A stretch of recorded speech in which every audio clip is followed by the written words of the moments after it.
தேவ சமூகத்தில் காத்திருந்த நாட்களுக்கு தக்கதான பலனை கொடுத்து கர்த்தர் நிச்சயமாய் உங்களை ஆசீர்வதிப்பாராக. சுருக்கமாய் கர்த்தருடைய வார்த்தையை நம்ம தியானித்து கொஞ்ச நேரம் தேவ சமூகத்தில் நம்ம ஜெபிக்கலாம். உன்னத பாட்டின் புஸ்தகம் 1ஆம் அதிகாரம் 4ஆம் வசனத்தில் ஒரு வார்த்தை சொல்லப்படுகிறது. உன்னத பாட்டு 1ஆம் அதிகாரம் 4ஆம் வசனம், என்னை இழுத்துக்கொள்ளும் உமக்கு பின்னே ஓடி வருவோம் என்று சொல்லப்படுகிறது.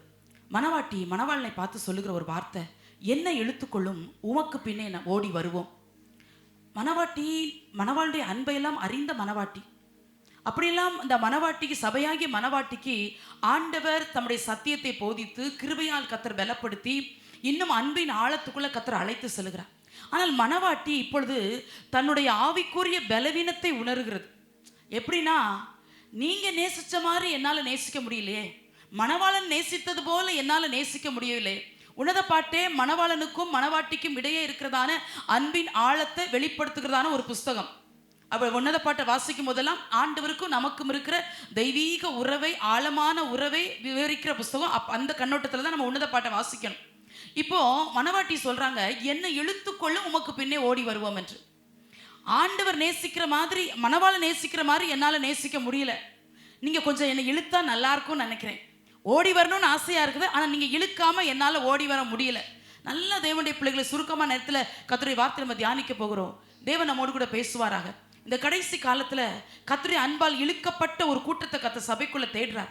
அது கிருபையால் இழுக்கப்பட்ட கூட்டம், அது சத்தியத்தால் இழுக்கப்பட்ட கூட்டமா இருக்கணும். அவருடைய அன்பின் ஆழத்துக்குள்ள இழுக்கப்பட்ட கூட்டமா இருக்கணும். உலகம் இன்றைக்கு ஜனங்களை, தேவனை அறிந்த ஜனங்களை கூட உலகம் இழுத்து கொண்டு போகிறது, பாவம் இழுத்து கொண்டு போகிறது, அருவருப்பு இழுத்து கொண்டு போகிறது. ஒவ்வொரு ஜனங்களும் தனக்காக ஓடி ஓடி தான் சொந்த காரியங்களுக்காக ஓடி ஓடி எங்கெல்லாமோ எதாலோ இழுக்கப்பட்டு ஓடிக்கொண்டிருக்கிறார்கள். ஆனால் அந்த கடைசி காலத்துல மணவாட்டி சொல்லுகிற ஒரு வார்த்தை, உங்களுக்கு எனக்கும் இந்த ஜெப நேரத்தில் கத்தனமோடு கூட பேசுவாராக, என்னை இழுத்துக்கொள்ள ஆண்டவரே, என்னை இழுத்துக்கொள்ள. ஒவ்வொரு நாள் சொல்லக்கூடிய ஒரு வார்த்தை கர்த்தருடைய பிள்ளைகளே.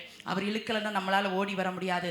அவர் அன்பின் கயிறுகளால் நம்ம இழுக்கிறார். அதான் ஓசியா 11:4 சொல்றாரு, நான் மனுஷரை கட்டி இழுக்கிற அன்பின் கயிறுகளால் நான் இழுத்தேன் அப்படின்னு சொல்றாரு. ஆச்சரியமா இருக்கு ஓசியாட்ட ஆண்டு சொல்லும்போது. ஏன் அப்படின்னா, ஓசியா புஸ்தகத்தில் வாசிக்கும் போது எப்ராஹிமை குறித்து சொல்றாரு. ஆண்டவர் சொல்கிற ஒரு வார்த்தை உண்டு, விக்கிரங்களோடு இணைந்திருக்கிறான், அவனை போக விடு அப்படிலாம் சொல்லிட்டு சொல்றாரு. நான் எப்ராஹிமை கைப்பிடித்து நடக்க பழகினேன், நான் மனுஷரை கட்டியிருக்கிற அன்பின் கயிறுகளால் நான் இழுத்தேன், அவர்கள் பக்கமாய் சாய்ந்து நான் அவருக்கு ஆகாரம் கொடுத்தேன் அப்படியெல்லாம் சொல்றாரு. இந்த மணவாட்டி சொன்ன அந்த ஒரு வார்த்தையை வைத்து சில காரியங்களை நம்ம தியானிக்க போகிறோம். என்னை இழுத்து கொள்ளும் என்று சொல்லுகிறான். எடுத்துக்கொள்ளும் இல்லை, என்னை எடுத்துக்கொள்ளும் அப்படின்னு செல்லத்தை நம்ம கோபத்தில் சொல்லுவோம். நான் உயிரோடு வாழ்ந்து எதுக்கு, வாழ்க்கையில் பல கஷ்டங்களை சந்திக்கிறேன், பல பாடுகள் வழியாக நான் போகிறேன் அப்படின்னு சொல்லுவோம். ஆனால் மணவாட்டி மணவாளுடைய அன்புக்காக ஏங்குறாங்க. ஐயோ, இன்னும் கொஞ்சம் நான் ஓடுனா நல்லா இருக்குமே, இன்னும் தேவனுக்காக பிரயாசப்பட்டா நல்லா இருக்குமே, இன்னும் தேவனுக்காக நான் தேவ சமூகத்தில் காத்திருந்தா நல்லா இருக்குமே, ஆனால் என்னால் முடியல. தன்னுடைய வீக்னஸை உணர்ந்து சொல்கிறாங்க, என்னை இழுத்துக்கொள்ள ஆண்டவரே, என்னை இழுத்துக்கொள்ளும். நான் இழுத்து கொண்டுட்டா நான் இன்னும் ஓடுவேன். சில பிள்ளைங்களை பாருங்கள், சில பரிசுத்தவான்களை, சில பரிசுத்தவாட்டிகளாம் பார்க்கும்போது அவர்களை போல மாறணும்னு சொல்லி ஆசைப்பட்ட நாட்கள் உண்டு. ஏன்னா அவர்கள் கர்த்தரை தேடுகிற விதம், அவங்க தேவ சமூகத்தில் காத்திருக்க விதம், அவங்க கர்த்தரை அப்படியே அவங்களுடைய பிரசன்னத்தில் உணர்ந்து கர்த்தரை ஆராதிக்கிற விதம், இதெல்லாம் ரொம்ப நேர்த்தியா இருக்கும், ரொம்ப ஆசையா இருக்கும். அதான் சொல்லு, எல்லாருடைய இருதயத்தையும் கர்த்தருடைய அன்பு கவர்ந்திருக்காது. சிலர் தான் அந்த அன்பின் கயிறுகளால் இழுக்கப்பட்டிருக்கிறாங்க. அவங்க தான் கர்த்தரை தேடி வருவாங்க. அவங்க எந்த சூழ்நிலையும் கர்த்தரை விட மாட்டாங்க. பாடுகளோ, இன்பமோ, துன்பமோ, வியாதியோ, பலவீனமோ எது வந்தாலும் கர்த்தரை விட மாட்டாங்க. ஏன்னா அவங்க கர்த்தரால் இழுக்கப்பட்ட கூட்டம். இந்த கடைசி காலத்துல கர்த்தருடைய அன்பினால கர்த்தருக்காக இழுக்கப்பட்ட ஒரு கூட்டத்தை கர்த்தர் சபைக்குள்ள தேடுறாரு. மணவாட்டி ஏன் இப்படி சொல்றாங்கன்னா, அன்பின் நேசத்தை அவங்க உணர்ந்தவங்க, தேவ சமூகத்துல காத்திருக்க அந்த பிரசன்னத்தை உணர்ந்தவங்க, அந்த ஆத்துமா இது தனிப்பட்ட ஒரு விருப்பம், என்ன இழுத்துக்கொள்ளும், என்ன இழுத்துக்கொள்ளும். இவ்வளவு அழகா கேட்கிறாங்க தேவனுடைய பிள்ளைகளே. நம்ம எத்தனை பேர் டெய்லி இந்த ஜெபத்தை சொல்லி நம்ம ஜெபிக்கிறோம், ஆண்டவரே என்னை இழுத்துக்கொண்டா இன்னும் கூட உங்கள் அன்பில் வந்து நிற்பனே, இன்னும் உங்கள் பாச கயிறுகளால் என்னை இழுத்துக்கொள்ளுங்களேன் அப்படின்னு நம்ம எத்தனை பேர் ஒவ்வொரு நாள் ஆண்டவற்றை கேட்குறோம் தேவனுடைய பிள்ளைகளே. இந்த கடைசி நாட்களில் ஆண்டவருக்காக இழுக்கப்பட்ட கூட்டங்கள் அதிக குறைவு. முதலே சொன்ன உலகம், பாவம், இச்சை, அருவருப்பு, அந்நிய காரியங்கள் எல்லாம் ஜனங்களை இழுத்து கொண்டு ஓடுகிறது. பாருங்க, எங்க பார்த்தாலும் மரண செய்திகளை கேட்க முடிகிறது, எங்க பார்த்தாலும் துக்க செய்திகளை கேட்க முடிகிறது, எங்க பார்த்தாலும் சிறு வயதுல மறிக்கிறாங்க, வாலிபர்கள் மறிக்கிறாங்க. ஏன்னா பிசாசுக்கு ஒரு கூட்ட ஜனங்கள் தேவை. அவன் அவன் அவன் தன்னுடைய பாதாளத்துக்கு சேனையாய் ஆட்களை பிடிக்கணும்னு நினைக்கிறான். நான் அடிக்கடி ஒரு வார்த்தையை சொல்லி ஜெபம் பண்ணுவேன், என்னால் பாதாளத்துக்கு நஷ்டமும் பரலோகத்துக்கு லாபமும் வரணும் ஆண்டவரே. பாதாளத்தை நான் குலுங்க பண்ணணும், பரலோகத்தை நான் மகிழ்விக்கணும், அப்படி ஒரு வாழ்க்கை வாழணும் என்று தினமும் நான் ஜெபிப்பேன். நம்மளால சாத்தாண்டி ராஜ்யத்துக்கு ஒரு நஷ்டம் வரணும் தேவனுடைய பிள்ளைகள். இல்லைன்னா இந்த உலகத்துல கர்த்தரை ஆராதிக்கிறோம்னு சொல்லி என்ன பிரயோஜனம்? ஏதோ வர்றோம், பாடுறோம், வசனத்தை கேட்கிறோம், ஜெபம் பண்றோம், போறோம் அப்படின்னு சொல்லியே ஜெபனால முடிய போகுது. அதுல உங்க தயவு செய்து சொல்றேன், திருப்தி படாதீங்க. உங்களா நிறைய நேரத்துல ஆவிக்குரிய தேக்கங்கள் நம்முடைய வாழ்க்கையில ஒரு குறிப்பிட்ட அளவு தான். ஒரு 2 நிமிஷம் ஜெபிக்க தெரியும், ஒரு 5 நிமிஷம் ஜெபிக்க தெரியும். இதுக்கு மேல வளருகிற ஒரு கூட்டத்தை இந்த கடைசி நாள்ல பார்க்கவே முடியல. சத்தியத்துக்குள்ள இன்னும் வளரணும், கிருபையில இன்னும் பலப்படணும், கர்த்தரோடு கூட இன்னும் நடக்கணும். அப்படி ஒரு கூட்டத்தை, அதான் அது மனவாட்டி தான் ஏங்குவாங்க. எல்லாருக்கும் அந்த ஆசை வராது. இன்னும் நான் கர்த்தரை தேடணும், இன்னும் நான் கர்த்தரை நேசிக்கணும், இன்னும் அவரோடு இருக்கணும், இன்னுங்கிற வார்த்தை வாழ்க்கையில வந்துகிட்டே இருக்கணும். அதுல திருப்தி வரக்கூடாது. இன்னும் ஜெபிக்கணும் ஆண்டவரே, இன்னும் கொடுக்கணும் ஆண்டவரே, இன்னும் பரிசுத்தப்படணும் ஆண்டவரே, இன்னும் தேவ சமூகத்துல காத்திருக்கணும் ஆண்டவரே, இன்னும் ஜெபாவி எனக்கு ஊற்றுங்க, இன்னும் வரங்களால தாங்குங்க, இன்னும் கிருபைகள் எனக்கு தாங்க. ஒவ்வொரு நாளும் இன்னும் கேட்கணும். நம்ம அதெல்லாம் கேட்க மாட்டோம். ஆனா ஒரு நல்ல மனவாட்டிக்கு இந்த அன்பு, இந்த நேசம் எப்போது இருக்கணும்? என்னை இழுத்துக்கொள்ளும், அப்பொழுது உமக்கு பின்னே ஓடி வருவோம். ஏன் என்னைன்னு சொல்லிட்டு ஓடி வருவோம்? சிங்குலர்ல சொல்லிட்டு ப்ளூரல்ல சொல்றாங்கன்னா, ஒரு மனிதனை, ஒரு மனுஷியை இழுத்துக்கிட்டா அவர்கள் பின்னால் ஒரு கூட்டத்தையே இழுக்க முடியும். எத்தனையோ பேரை கேள்விப்பட்டிருக்கோம். நான் குடும்பத்தில் ஒரு ஆள் ரட்சிக்கப்பட்டேன், என் மூலமா என் குடும்பமே ரட்சிக்கப்பட்டதுன்னு சொல்லி எத்தனையோ சாட்சிகள் நம்ம கேட்கிறோம். கர்த்தருடைய பிள்ளைகளை ஏன் கர்த்தர் நம்ம இழுத்து கொண்டார்? நம்ம மூலமா இன்னும் அநேகர் கர்த்தர் அண்டை இழுக்கப்படும்படி, சிலுவை அண்டை இழுக்கப்படும்படி, சத்தியத்தண்டை இழுக்கப்படும்படி கர்த்தர் நம்மளை தெரிந்து கொண்டார். நம்மளை மாத்திரம், நான் மாத்திரம் வந்து கர்த்தரை ஆராதிச்சுட்டு போறதுக்காக கர்த்தர் நம்மளை தெரிந்து கொள்ளல. ஒவ்வொரு நாளும் உங்கள் ஆவிக்குரிய நிலைமைகள் வளர்வதாக கர்த்தருடைய பிள்ளைகளே. தயவு செய்து இதே நிலைமையில நீங்க இருக்காதீங்க. இந்த குளம் மாதிரி தேங்கி கிடக்கிற அந்த நிலைமை வாழ்க்கையில் நமக்கு இருக்கவே கூடாது. கர்த்தருடைய பிள்ளைகளே, ஒவ்வொரு நாளும் கர்த்தருக்குள்ள வளரணும். உலகத்தான பாருங்க, என்னெல்லாமோ சாதிக்கிறான், என்னெல்லாமோ சிறகடித்து பறக்கிறான். நம்ம சர்ச்சுக்குள்ள இருக்கும்போது தான் மேலே உயரே உயரே பறப்பேன் அப்படின்னு சொல்லி, சிலருக்கு உயரே உயரே பறப்பேன்னு சொல்லும்போது கூட அந்த கை கூட தப்பி தவறி இப்படி தான் வருது, உயரே உயரே பறப்பேன். அன்னைக்கு ஒருத்தவங்க இப்படியே சொல்லி தான் பாடுறாங்க, உயரே. அவங்க லைஃபே அவங்களுக்கு ஆக்சிடென்ட்ல அப்படி தான் வருது போல. நம்ம அப்படி இல்லை. நம்ம நிறைய இடத்துல சபையில் இருக்கும்போது உயரே உயரே பரப்பேன்னு சொல்றோம். ஆனா நம்முடைய ஆவிக்குரிய வாழ்க்கை கீழே தான் நிறைய இடத்துல போயிட்டு இருக்குது. ஆண்டவர் இழுத்துக்கொள்ளுகிற ஒரு கூட்டத்தை கர்த்தர் தேடுறாரு. அது எப்படின்னா, நம்முடைய ஆவிக்குரிய வாஞ்சையை பொறுத்து, ஆண்டவரை என்னை இழுத்துக்கொள்ளும், என்னை இழுத்துக்கொள்ளும். இது வந்து கட்டாயத்தின் பேரில் இழுக்கிறது இல்லை. அன்பின் நிமித்தமா இழுக்கப்பட்ட கூட்டமா இருக்கணும். அவருடைய பாசத்தின் நிமித்தமா இழுக்கப்பட்ட கூட்டமா இருக்கணும். அவர் நம்ம மேல வச்ச நேசத்தின் நிமித்தம் இழுக்கப்பட்ட கூட்டமா இருக்கணும். கர்த்தரால் இழுக்கப்பட்ட ஒரு மனுஷன் கர்த்தரை விட்டு பின்வாங்கி போனதை நேரத்துக்கு தகுந்த மாதிரி 2 நபரை வேகமாக காட்டி கொடுத்து நானே முடிக்கிறேன். வசனம் கூட வாசிக்க வேண்டாம். எரேமியா 31:3 சொல்லுகிறது, அநாதி சிநேகத்தால் உன்னை நேசித்தேன், காருண்யத்தினால் உன்னை இழுத்துக்கொண்டேன் என்று கர்த்தர் சொல்றார். அநாதி சிநேகத்தால் உன்னை நேசிச்சேன், காருண்யத்தினால் நான் உன்னை இழுத்துக்கொண்டேன் என்று சொல்கிறார். இதற்கு ஆதாரமா நான் லோத்தை சொல்ல விரும்புகிறேன். ஆதியாகமம் 19:10 லோத்து வீட்டுக்கு தூதர்கள் வந்திருக்கிறாங்க. லோத்து இப்ப இருக்கிறது சோதம்ல இருக்கிறாரு. அங்க தூதர்கள் வந்திருக்கிறாங்க. வந்தது தூதர்கள்னு தெரியும். அப்பொழுது லோத்து சோதமுடைய வாசல்ல உட்கார்ந்து இருக்கிறார். வாசல்ல இருந்தே வரவேற்கிறாரு தூதர்களை. அப்போ தூதர்களை வரவேற்று உள்ள போய் சாப்பாடெல்லாம் கொடுத்து, பாருங்க, தூதர்களை வீட்டுல தங்க வச்சு பராமரித்து சாப்பாடு கொடுத்த ஒரு குடும்பம். எவ்வளவு ஆசீர்வதிக்கப்பட்ட குடும்பமா இருந்திருக்கணும், சாட்சியுள்ள குடும்பமா இருந்திருக்கணும். ஆனா அந்த ஊரின் உள்ள பாவத்தினால அங்க இருக்கிற எல்லா ஆண் மக்களும் லோத்துடைய வீட்டை தேடி வர்றாங்க. உள்ள தூதர்கள் இருக்கிறாங்க, லோத்து இருக்கிறார். லோத்து வெளியே வந்து சொல்றார், ப்ளீஸ் என் வீட்டுக்கு வந்தவங்களை எதுவும் செஞ்சிடாதீங்க. எங்க வீட்டுக்குள்ள 2 கன்னியா ஸ்திரீகள் இருக்கிறாங்க, புருஷனை அறியாத ஸ்திரீகள், அவங்கள வேணா வெளியே கொண்டு வரேன், அவங்க உங்களை இஷ்டம் போல் நடத்துங்கன்னு சொல்றாங்க. ஆனாலும் அந்த கிழவன் முதல் வாலிபர் வரைக்கும் என்ன ஒரு அருவருப்பு, என்ன ஒரு அசுத்தம் பாருங்க. பாவ இச்சை நிறைந்த ஜனங்கள், இச்சை நாவினால பீடிக்கப்பட்ட ஜனங்கள், கொஞ்சம் கூட வெக்கம் இல்லாம அடுத்தவங்க வீட்டுக்கு வந்த ஒரு உறவின் அவங்க பார்வையில் தூதர்கள்னு தெரியாது, ஏதோ கெஸ்ட் வந்திருக்கிறாங்கன்னு தான் தெரியும் அவங்களுக்கு. அவர்கள்ட்ட தவறான காரியத்தை நடப்பிக்கும்படி அவர் லோத்துடைய வீட்டை நெருக்கி கொண்டு வந்துட்டு இருக்கிறாங்க. லோத்துக்கு ஒரு ஆபத்து வருகிறது என்று தெரிந்த போது இந்த புருஷர்கள் என்ற தூதர்கள் தங்கள் கைகளை வெளியே நீட்டி லோத்தை தங்கள் அண்டைக்கு வீட்டுக்குள்ள இழுத்து கொண்டு என்று சொல்லப்பட்டிருக்குது. இழுத்துட்டு கதவை பூட்டிட்டாங்களாம், லோத்துக்கு என்ன நடந்துடக்கூடாதுன்னு. நான் இதை சொல்வேன், காருண்யத்தினால் இந்த இழுப்பு. ஆண்டவர் ஆபிரகாம் மேல கத்த தயை வச்சதுனால லோத்தை கத்தர் இழுக்கிறார். ஆபிரகாம் அங்க திறப்பில் நின்றுட்டு இருந்தார். நம்ம ஏற்கனவே தியானிச்சிருக்கிறோம். ஆபிரகாமோ பின்னும் கத்தருக்கு முன்பாக நின்று கொண்டிருந்தார். சோதம் அழிக்கக்கூடாது, 45 40 35 30 இப்படிலாம் கேட்கிறார். இத்தனை நீதிமான்கள் இருந்து அழிச்சிருவீரா ஆண்டவரே? அந்த இரக்கத்தை பார்த்த தேவன் லோத்துக்கு இங்க சகாயம் பண்ணுகிறார். இழுத்துக்கிட்டாங்களா அந்த புருஷர்கள் வீட்டுக்குள்ள. எங்க எவ்வளவு பெரிய பாதுகாப்பு! லோத்துட்ட கூட அருவருப்பானதை நடப்பிப்பதற்கு தேவன் விட்டு கொடுக்கல. அப்படி இருக்கும்போது இந்த லோத்து தேவன் செஞ்ச நன்மையை நினைச்சு தான் குடும்பத்தை கத்தரண்ட இழுக்காம போயிட்டார். அதை தான் சொல்லிட்டு அடுத்த பாயிண்ட்டுக்கு போறேன். கர்த்தர் நம்மை தூக்கி எடுத்த விதம், கர்த்தருக்காக நம்ம இழுத்து கொண்ட விதம், கர்த்தர் நம்முடைய வாழ்க்கையில நன்மை செய்த விதம், நம்ம சில பாடுகள் வழியாய், சில பலவீனத்தின் வழியாய் நாம் போகும்போது நம்முடைய இக்கட்டையும் நம்முடைய சஞ்சலத்தையும் அறிந்த தேவன் நம்முடைய கண்ணீர்களை கண்டு, நம்முடைய பொருத்தனைகளை கண்டு, நம்முடைய வைராக்கியத்தை கண்டு சிலர் நம்மளை விடுவிக்கிறாரே கர்த்தருடைய பிள்ளைகளை. எதுக்கு தெரியுமா? கர்த்தர் எனக்கு நன்மை செய்தார் என்று சாட்சியோடு முடித்துக்கிடுவதற்காக அல்ல கர்த்தருடைய பிள்ளைகளே, அல்ல அல்ல. சாட்சி சொல்றதுனால சிலர் இப்ப என்ன காரியம் சாட்சி சொல்றது ரொம்ப நல்லது. சாட்சிகள் மூலமாய் கர்த்தருடைய நாமம் மகிமைப்படுத்தப்படுகிறது. சங்கீதம் 116 தாவீது சொல்லுகிறார், நான் கர்த்தருக்கு செய்த பொருத்தனைகளுடைய ஜனங்கள் எல்லாருக்கும் முன்பாக செலுத்துவேன் என்று சொல்லுகிறார். கர்த்தர் இன்றைக்கும் அற்புதம் செய்கிறார் என்பதற்கு சாட்சிகள் ஒரு நல்ல அடையாளம். ஆனால் அதுல திருப்தி படாதீங்கிறதுக்கு தான் சொல்றாரு. அது மட்டும்தான் உங்க வாழ்க்கையில செய்யணும்னு இல்லை. கர்த்தர் உங்களுக்கு செஞ்ச நன்மைகளை அநேகர் அறியும்படி சான்ஸ் கிடைச்சா டெய்லி ஒருத்தருக்காவது சொல்லுங்க, கர்த்தர் உங்களை தூக்கி எடுத்த விதம். லோத்து தவறிட்டாரே, மனைவி உப்புத்தூண் ஆயிட்டாங்க, 2 சந்ததிகளை வீணா போயிடுச்சே, என்ன இழுத்து கொண்டாரே, ஐயோ என் குடும்பத்தை நான் கத்தரண்ட இழுத்துக்கொள்வேன், என் பிள்ளைகளை நான் கத்தரண்ட இழுத்துக்கொள்வேன் என்று சொல்லி இழுத்துக்கொள்ள தெரியலையே அந்த லோத்துக்கு.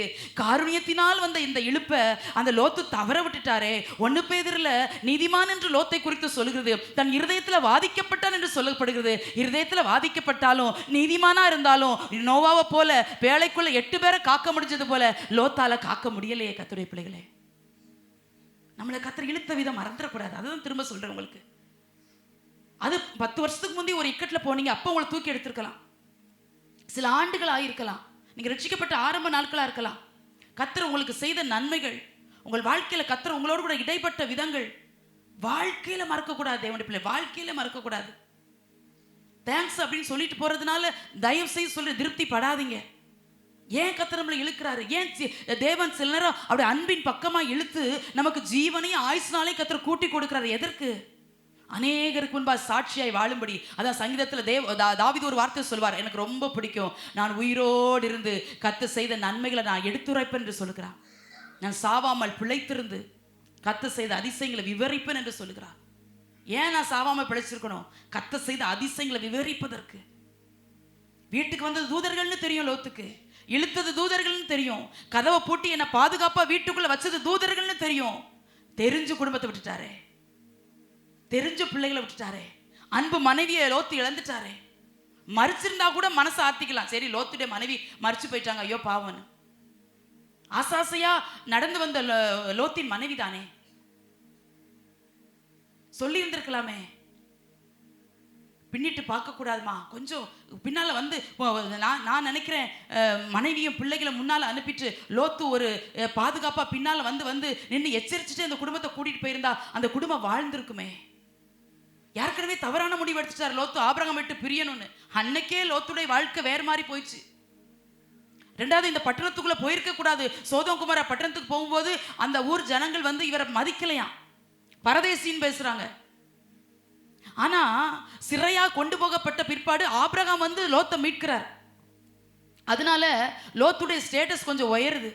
யாருப்பா இவர், ஒரே ராத்திரியில வந்து சிறையா கொண்டு போயிட்டாங்க, மீட்டு கொண்டு போயிட்டாங்களே அப்படின்னு சொல்லி ஆபிரகாம் நிமித்தம் ஸ்தானங்கள் உயர்த்தப்பட்டதுனால சோதோம் குமாராவுக்கு அதிபதியாய் பிரபுவாய் அவங்க உட்கார வச்சுட்டாங்களா அந்த லோத்தை.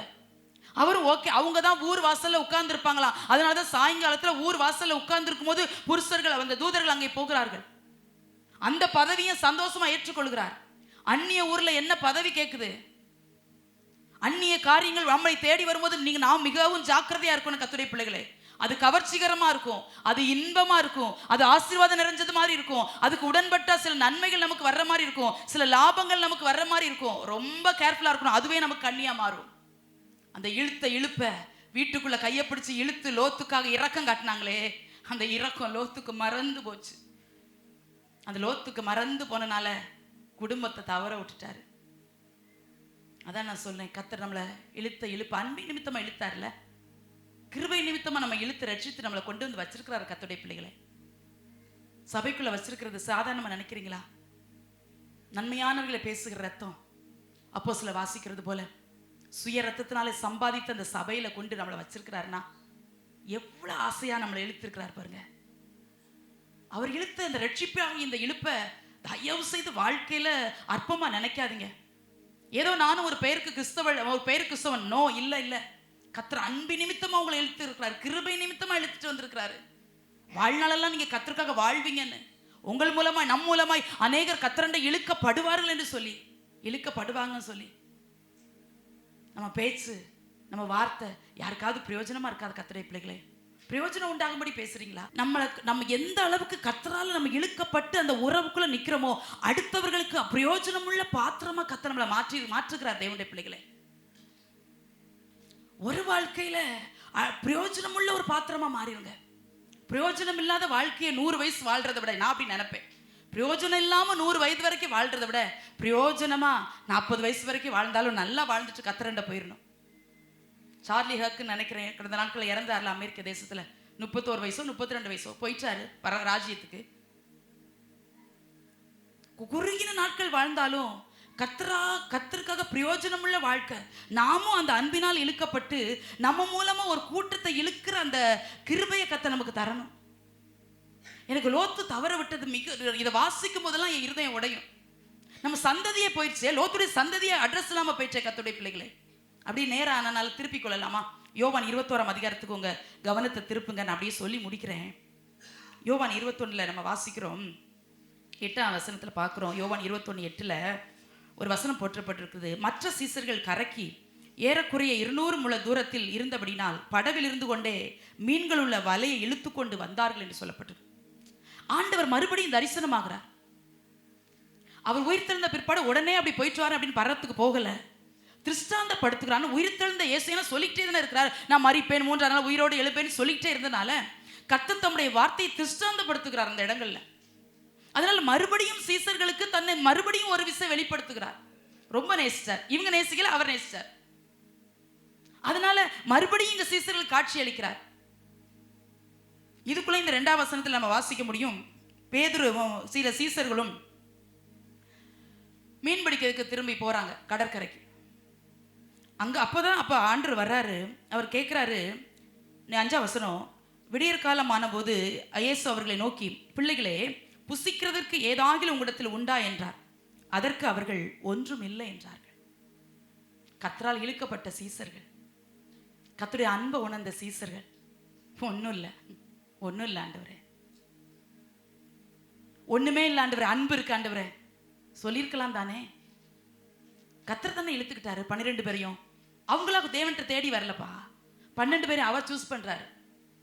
பேதுருக்குலாம் ஒண்ணுமே தெரியாது, படிப்பறிவு கூட இருந்திருக்காது. கலிலேயர் மனுஷரை பிடிக்கிறவன் ஆக்குவை, ஏன் பின்னவான்னு சொல்லி அன்பா கூப்பிட்டாரு.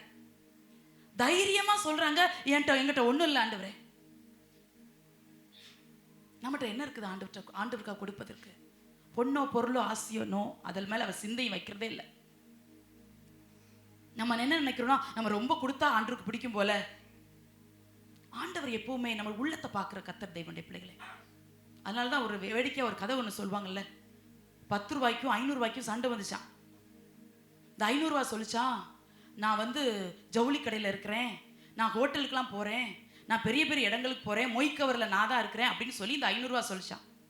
அப்படின்னு 500 ரூபா அந்த 10 ரூபாயை ரொம்ப ஏளனமா பார்த்துச்சான். உன்னால என்ன பிரயோஜனம், நீ சாதாரண 10 ரூபா, நான் பாரு எல்லா பணக்காரங்க பாக்கெட்லையும் நான் தான் இருப்பேன் அப்படி இப்படின்னு சொல்லிச்சான்.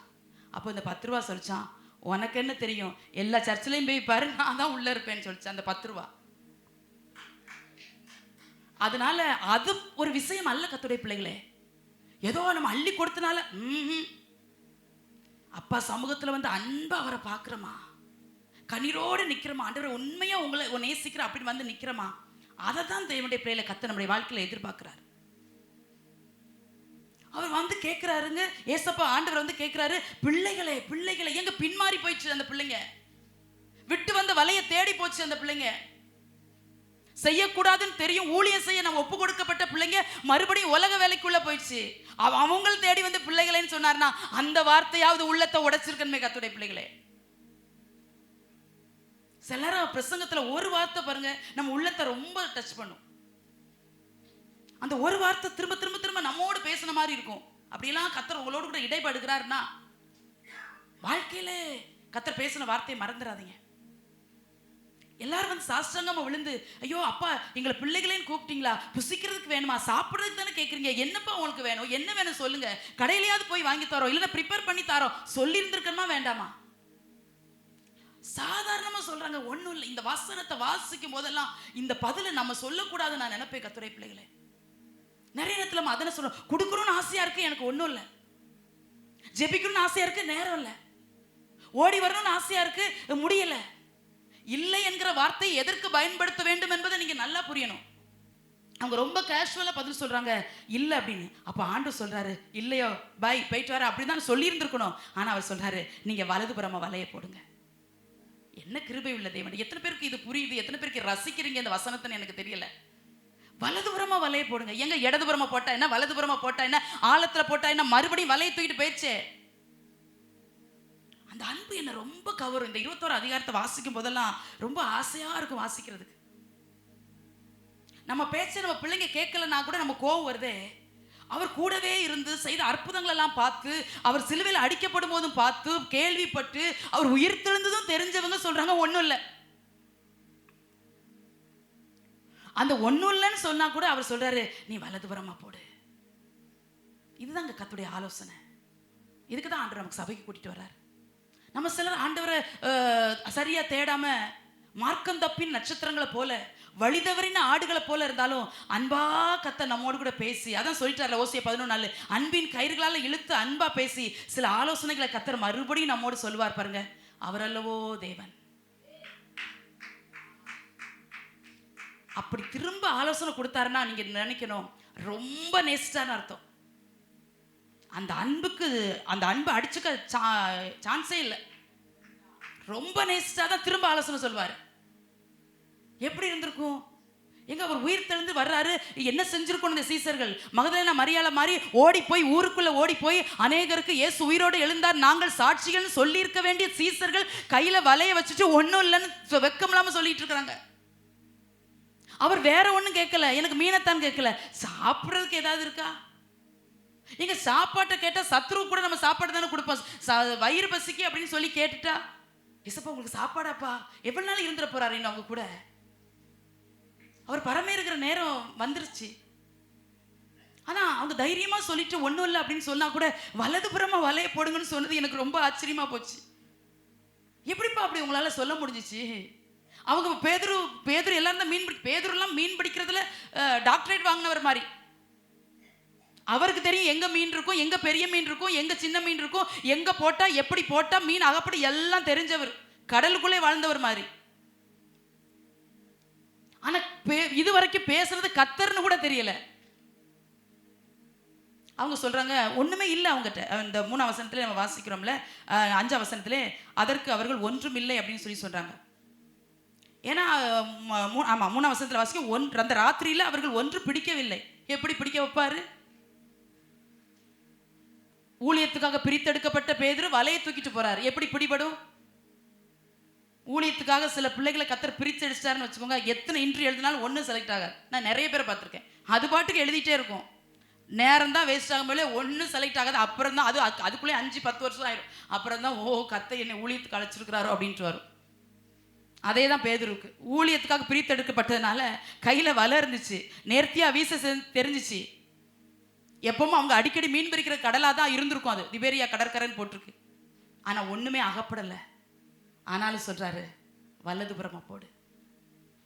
வலதுபுறமா போட்ட போது தான் நம்ம 8ஆம் வசனத்தில் வாசித்தோம், அவங்க படவில் இருந்து கொண்டே மீன்கள் உள்ள வலையை இழுத்து கொண்டு வந்தார்கள். அதுக்கு முந்தின வசனம் 7ஆம் வசனத்தில் வாசிக்கிறோம், அதனால் இயேசுவுக்கு அன்பாயிருந்த சீசன் பேதுருவை பார்த்து அவர் கர்த்தர் என்றார். இப்போதான் தெரியுது. எப்போ தெரியுதுன்னா, மீன் கிடைச்ச பிறகு அவர் கர்த்தர். மீன் கிடைக்க முந்தி நாங்கள் ஒன்றும் இல்லை, இப்போ மீன் கிடைச்சிச்சு அதனால அவர் கர்த்தர். அதில் வாசிக்கிறோம், பேதுரு வஸ்திரம் இல்லாத அப்படின்னால கடலில் குதிச்சாராம். என்ன நிலைமை பார்த்தீங்களா பேதுருக்கு?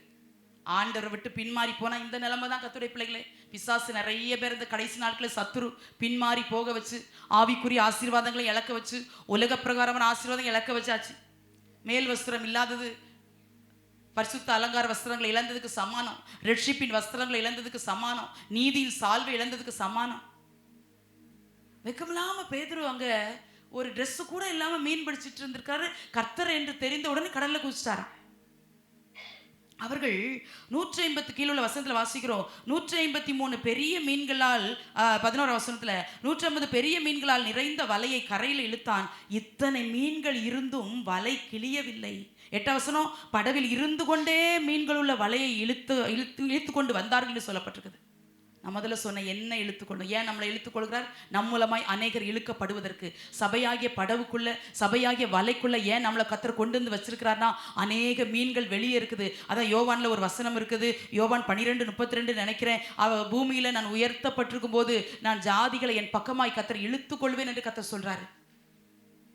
ஆண்டவர் ஜாதிகளையும் கோத்திரங்களையும் ஜனங்களையும், ஆண்டவர் அறியாத ஜனங்களும் வெளியே இருக்கிறாங்க, அவர்களை இழுத்துக்கொள்கிற காலமாய் மாறிவிட்டது. இவங்க படவுல இருந்துகிட்டே அந்த வலையை இழுக்கிறாங்களா. நம்மால சபையாகிய வலைக்குள்ள இருக்கிற நம்ம அநேக மீன்களுக்காக ஜெபிக்கணும், அநேக மீன்களை இழுத்து கொண்டு வர பாரப்படணும், அநேக மீன்களை கர்த்தர் நமக்கு தருவார் என்று விசுவாசிக்கணும். அதான் கீழே வசனத்தில் வாசிச்சோம், 153 பெரிய மீன்கள் இருந்தும் அந்த வலை கிளியலை. சபையாகிய வலையை யாரும் சேதப்படுத்த முடியாது. சபை எஸ்டாப்ளிஷ் ஆகிட்டே இருக்கும். மீன்கள் வர வர வர பிரத்யேக ஆசீர்வாதம் என்ன அப்படின்னா, எத்தனை மழங்கள் வந்தாலும், எத்தனை மீன்கள் வந்தாலும் அதற்கேற்ற மாதிரி ஆண்டவர் வலையை எக்ஸ்டென்ஷன் பண்ணிக்கிட்டே இருப்பார். இத்தனை மீன்கள் இருந்து, வார்த்தை முடிக்கிறேன், இத்தனை மீன்கள் இருந்தும் இந்த வலை கிளியலை. ஏன்னா சொன்னது அவர், வலை கிழிக்க முடியாது. ரீ பாபா ஷாக்கா தாரா வாலரா தாரா, உங்கள் குடும்பமாகிய வலையை கிழிக்க எழுந்து எறிய முடியாது. வன்கண்ணோ பொறாமையோ சத்துடைய கிரியைகளோ அந்தகாரங்களோ சபையாகிய வலையை சேதப்படுத்த முடியாது. சபையிலையும் குடும்பங்களையும் கண் வைத்து அலைகிற சில பொல்லாத கிரியைகளை வெட்கப்படுத்தும்படி, கிளியாதபடி கர்த்தர் கூட இருக்கிறத பார்த்து அவர்கள் கண்டு ஆச்சரியப்படும்படி கர்த்தர் நடத்த போகிறார். பெரிய மீன்கள் இருந்தும் வலை கிளியல. இத்தனை மீன்கள் இருந்தோம் ரீபா பாபா ஷாத்தாரா பாபா. சபையில நீங்களும் நானும் ஒரு மீன் நினைக்கணும். நம்மால சபைக்கு சேதம் வரக்கூடாது. நம்மளால சபைக்குள்ள சபையாகிய வலையில் டேமேஜ் வரக்கூடாது. ஒரு சின்ன ஓட்டை கூட நம்மளால வந்துடக்கூடாது. கர்த்தர் அதுக்காக சபையில கொண்டு நம்ம வைக்கல. சபையாகிய வலையில இன்னும் அநேக மீன்கள் பிடிபடணும். பேதுருவுக்கு இழுப்பு தெரியாம போயிடுச்சு. அதனால தெரியாம கடற்கரைன்னு சொல்றாங்க, தைரியமா சொல்றாங்க, பிள்ளைகளே புசிக்கிறதுக்கு ஏதாவது இருக்குதா? உலகத்துல வாழ்ற வாழ்க்கையை புரிஞ்சு வாழுங்க, அறிஞ்சு வாழுங்க, ஆண்டோட அன்பின் நேசத்தை உணர்ந்து வாழுங்க. அது தெரியலையே, லோத்துக்கும் தெரியல, இங்க பேதுருவுக்கும் தெரியல. ஆனா அதுக்கப்புறம் பேதுரு மாறிட்டார். நான் பேதுருவை இங்க நெகட்டிவ் பர்சனா நான் சொல்லல, பேதுருவை போல நம்மளால செய்ய முடியுமா? ஆனா இந்த இடத்துல பேதுரு அப்படி பின்மாறி போன மாதிரி வலை எடுத்துட்டு திரும்ப போயிட்டாரு உலகத்துக்குள்ள. ஆனா அதே சீசர்களால எத்தனை மீன்களை கர்த்தர் பிடிக்க வைத்து நானே கர்த்தர் என்று சொல்லி அறிய வைக்கிறார். அதான் பின்னுள்ள வசனங்களை கேட்கிறாரு, என் மேல் அன்பா இருக்கிறாயா பேதுருவே? நம்ம எப்படி வாழ்றோம்? நம்மளை கர்த்தர் இழுத்துக்கிட்டாரு. நம்மளும் இந்த சீசர்கள் மாதிரி ஒன்றும் இல்லைன்னு சொல்ல போறோமா? ஏதாவது கொடுத்துதான் அவரை ப்ளீஸ் பண்ணணும், ஏதாவது கொடுத்துதான் அவருடைய அன்பை நம்ம பெறணும்னு இல்லை. தேவனுடைய பிள்ளை இருதயத்தை கொடுத்தாலே போதும், வாழ்க்கையை கொடுத்தா போதும், ஜீவனை கொடுத்தா போதும். வேற ஒன்றும் அவர் கேட்கறது இல்லை. உங்களுக்காக வாழ்வேன், உத்தமமா இருப்பேன், பரிசுத்தமா இருப்பேன், உலகம் என்னை தேடி வந்தாலும், பாவம் என்னை தேடி வந்தாலும், அருவருப்பு என்னை தேடி வந்தாலும் நான் பின்னிட்டு பார்க்க மாட்டேன். இந்த நிச்சயம் இருந்தால் போதும். உங்க லைஃப் கர்த்தருடைய கரத்துல. ஆலோசனை சொல்றாரு, வலதுபுறமா வலையை போடுங்க. சபையிலிருந்து வருகிற ஆலோசனை ப்ளீஸ் அற்பமா நினைக்காதீங்க. யாருங்க நமக்கு ஆலோசனை சொல்லுவா? ஏசாயால ஒரு வசனம் இருக்கும், உன் பிள்ளைகள் எல்லாரும் கர்த்தரால் போதிக்கப்பட்டிருப்பார்கள், உன் பிள்ளைகளுடைய சமாதானம் பெருசா இருக்கும். நம்ம அதை சொல்லி ஜெபிக்கிறதே இல்லை. நான் சொல்வேன், பிள்ளைங்க போற இடத்துக்குலாம் பின்னால் போய்கிட்டே இருக்க முடியுமா? 24 hours பிள்ளைங்களை வாட்ச் பண்ணிக்கிட்டே இருக்க முடியுமா? நம்முடைய பிள்ளைகளை கர்த்தரே போதிச்சிட்டாருன்னா நமக்கு வேலை லேஸ் தானே. அந்த பிள்ளைய பாவத்தை ஜெயிக்க பழகிறோம். அந்த பிள்ளைய சத்துருவை இனங்கண்டு கொண்டு அது தள்ளி நிற்க பழகிறோம். அதுக்கு சொல்லணும்னு அவசியம் இல்லை. அது அநேகருக்கு சொல்லிட்டு இருக்கோம். தேவனுடைய பிள்ளைகளை அந்த அன்பின் ஆழத்தை பிள்ளைங்க புரிஞ்சுக்கிடுவாங்க. சில நேரம் நம்ம சொல்ல வேண்டாம், நம்மளை பார்க்குறாங்கல்ல, கர்த்தருக்காக ஓடுறது, கர்த்தருக்காக பிரயாசப்படுறது, நம்ம கண் விழிப்புகள், நம்முடைய கண்ணீர்கள், நம்முடைய ஜெபங்கள் எல்லாத்தையும் பிள்ளைங்க பார்க்குறாங்கல்ல. அந்த பிள்ளை தவறி போகாது. கர்த்தருடைய பிள்ளைகளே, நம்ம தான் பிள்ளைகளுக்கு முன்னால் ஜெபிக்கிறது இல்லை. நம்மளே 4 பாட்டு முடிஞ்ச பிறகு தானே வருவோம். அப்புறம் எப்படி? அதான் எனக்கு ஆச்சரியமா, நேற்று கூட உட்காந்து இதான் யோசித்தேன். உங்க பிள்ளைங்கிட்ட தைரியமா எங்க அம்மா அப்பா எத்தனை மணிக்கு சர்ச்சுக்கு வருவாங்கன்னா சொல்லுமா, அது எத்தனை மணிக்கு சொல்லும்னு எனக்கு தெரியல. நம்ம அம்மா அப்பா தசம்பாவத்தில் உண்மையா இருப்பாங்க, எங்க அம்மா அப்பா சர்ச்சுக்கு போறதுல உண்மையா இருப்பாங்க, கர்த்தரை தேடுறது உண்மையா இருப்பாங்க, ஒரு கூட்டம்னா விட மாட்டாங்கன்னு அப்படி எத்தனை பிள்ளைங்க சொல்லுவோம். இந்த பிள்ளைங்க சாட்சி கொடுக்கலன்னா நம்ம கண்ணை முன்ன பிற்பாடு அந்த பிள்ளைங்க எப்படி சாட்சியா வாழ்வாங்க? நான் கேட்கிறேன். நம்மளாம் கர்த்தருடைய பிள்ளைகள் ரோல் மாடல். நம்மளே கர்த்தரை தேட நிர்விசாரம் காட்டிட்டோம்னா, கர்த்தர் நம்மளை இழுத்துட்டு வந்தோம் திரும்ப பின்மாறி போயிட்டோம்னா சீசர்கள் போல, லோத்துவ போல. அதான் ஒரு பாடல்ல ஒரு வரி அடிக்கடி நான் ஞாபகப்படுத்துவேன். பாவி என் மீது ஏன் இந்த அன்பு ஒன்னும் புரியலையே, சித்தம் என் மீது வைத்திட்ட பின்னும் வாழ தெரியலையே, இன்னும் வாழ தெரியலையே. அப்படிதான் சொல்லிட்டு இருக்கேன். தெரியல ஆண்டவரே. ஜெபிக்கவா தெரியல, வசனமா தெரியல, சபையில ஜெபமா தெரியல, எதுவுமே தெரியாது, எதுவுமே தெரியாது. நம்ம கோவத்துல கேட்போம்ல தெரியுமா அப்படின்னு கேட்போம்ல, அது மாதிரி கேட்கணும் போல சிலர் வரும். தெரியுமா அப்படின்னு. நோ நோ நோ நோ இல்ல. இரட்சகராய் பிறந்து இந்த உலகத்துல நமக்காக மரித்து மீண்டும் உயிர்த்தெழுந்து நம்மளை சேர்க்கும்படி அவர் இன்னொரு முறை வரப்போகிறார். அவருக்கு ஒன்றும் இல்லைன்னு சொல்ல போறோமா? இருப்பதை தருவேன் ஆண்டவரே, திராணிக்கத்தக்கத மாதிரி உங்களை நேசிப்பேன் ஆண்டவரே. அவள் தன்னால் இயன்றதை செய்தாள் என்று ஒரு வசனம் சொல்லப்பட்டிருக்குல்ல அந்த மரியாதை குறித்து. இயன்றதை செஞ்சா போதும். இயன்றது உங்களால் முடிஞ்சது, உங்களால் முடிஞ்சது. இவ்வளவுதான் செய்ய முடியுமா? பரவாயில்ல. ஒரு அரை மணி நேரம் தான் ஜெபிக்க உங்களுக்கு திராணி இருக்குது, அந்த அளவுக்கு தான் வளர்ந்துருக்குங்க. அரை மணி நேரத்தில் ஆரம்பிங்க, அப்புறம் அது 1 மணி நேரம் ஆகும், அப்புறம் 2 மணி நேரம் ஆகும். இழுத்துக்கிட்டாரே. அதான் மனவாட்டி சொல்றாங்கல்ல, என்ன இழுத்துக்கொள்ளும், நான் ஓடி வருவேன், ஓடி வருவோம். இழுக்கலன்னா ஓடி வர முடியாது நமக்கு தெரிஞ்சிச்சு. அதான் சொல்றாங்க. அப்படியே முழங்கால் படிக்கலாமா? ஓ ரீகா மலா பௌஷகதர மனம ரீகா லகதுரா ரேகா மம மமா ஷிகதாரகத நமலபரியாந்த நரகதுரா ரீகா பபா பபௌஷ பலகதர மனம. என்னை இழுத்துக்கொள்ளும், என்னை இழுத்துக்கொள்ள ஆண்டவரே. திரும்ப திரும்ப சொல்லுவோமா எல்லாரும்? என்னை இழுத்துக்கொள்ள ஆண்டவரே. உங்களுக்குள்ளே இழுத்துக்கொள்ளுங்க ஆண்டவரே, உங்களுக்குள்ளே இழுத்துக்கொள்ளுங்க அப்பா. சில நேரத்தில் நாமளும் மனிதர்கள் தானே. உலகம் நம்மளை இழுக்க பார்க்கும்போது கொஞ்சமாவது இழுக்கப்பட்டுரும்ல. உலகமாகிய கன்னிகள், உலகமாகிய கவர்ச்சிகள் கொஞ்சம் கொஞ்சம் அப்படி சல்லப்படுத்துதில்ல, கொஞ்சம் கொஞ்சம் அப்படி இழுத்து பார்க்குதில்ல. வேண்டாம் வேண்டாம் வேண்டாம். இரட்சகர் நம்மளை நம்பி இழுத்துட்டார், நம்பி இழுத்துட்டு வந்துட்டார். கர்த்தருடைய பிள்ளைகளே.